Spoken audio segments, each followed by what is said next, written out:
Greetings, Weirdlings. I'm Danny Danger, and this is my pull list for October 14th.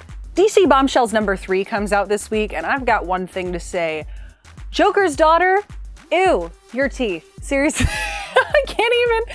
I read the comic and I was like, this is grossing me out. I just have to flip. But Zatanna makes up for all of that in all of her incredible badassness. How's she gonna save the day? Because it looks like right now she's helping the Fuhrer. The Batman the Animated Series action figure line keeps giving me amazing action figures. Seriously, take all my monies. This week is Batgirl. Gem and the Holograms number 8. So here's a funny thing. The solicit for this one should tell us what's happening in issue number 8, except it doesn't because it appears to be copied and pasted from the volume 1 solicit, which also comes out this week.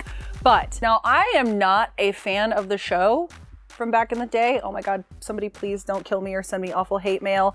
But tell me down below, do you like the comic compared to the show? Because I've had really mixed reviews from a lot of people. I love it. I hate Fairyland number 1. This comes out this week. It is a new book by Skottie Young, which is sort of a mixture of Alice in Wonderland meets Adventure Time, meets lots of curse words, maybe some Deadpool in there.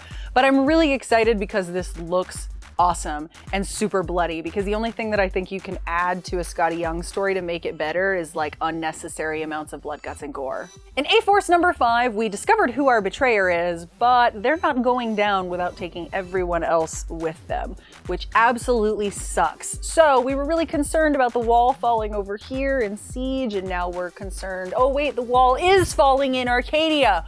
Crap, you guys, crap.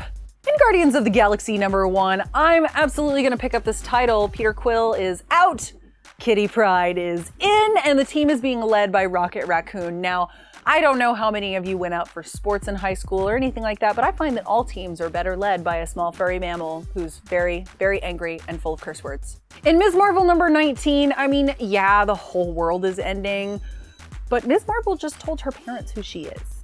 And of course, Spider-Gwen number 1. I'm so excited for this one. We already knew it was gonna get a comic. It had to get a comic. It's gonna be amazing. Also, I can't forget some of my favorites. Sex Criminals number 13, The Wicked and the Divine number 15, Twilight Children number 1 comes out, and East of West number 21. Hey, have you liked our videos? Have you shared our videos with your friends, your family, your mailman or woman or person, your mail person? Do it now and comment. With the comments. Speaking of comments, I've got some really good questions to answer. Thanks, guys. Tevin Davis asked if I was getting any of the Marvel hip-hop variants.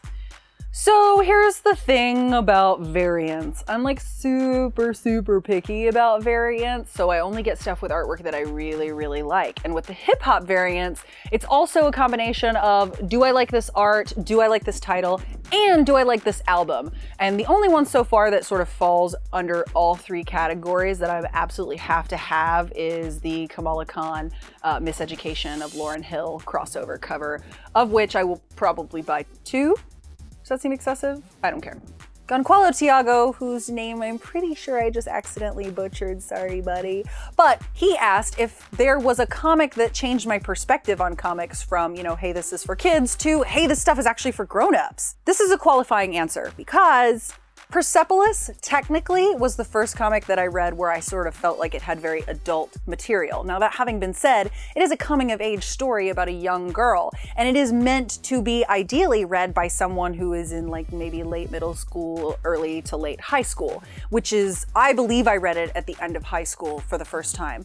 So it's kind of hard to say that that changed my perspective on comics being for adults, but it definitely changed my perspective on comics being not for just little kids. Johnny Calamari said that watching last week's episode with me and Sammy was sort of like watching Sidekick Girl have her own sidekick. You know, I don't know Sidekick Girl, but I really have admired her work from afar, and I think that Sammy would make a wonderful sidekick to Sidekick Girl if I knew who Sidekick Girl was or had any contact with her. I would absolutely let her know immediately, like as soon as I'm done filming this. A special thanks as always goes out to Austin Books and Comics for holding our comics, keeping them safe, for showing them love, but without creasing the covers, because nobody likes that.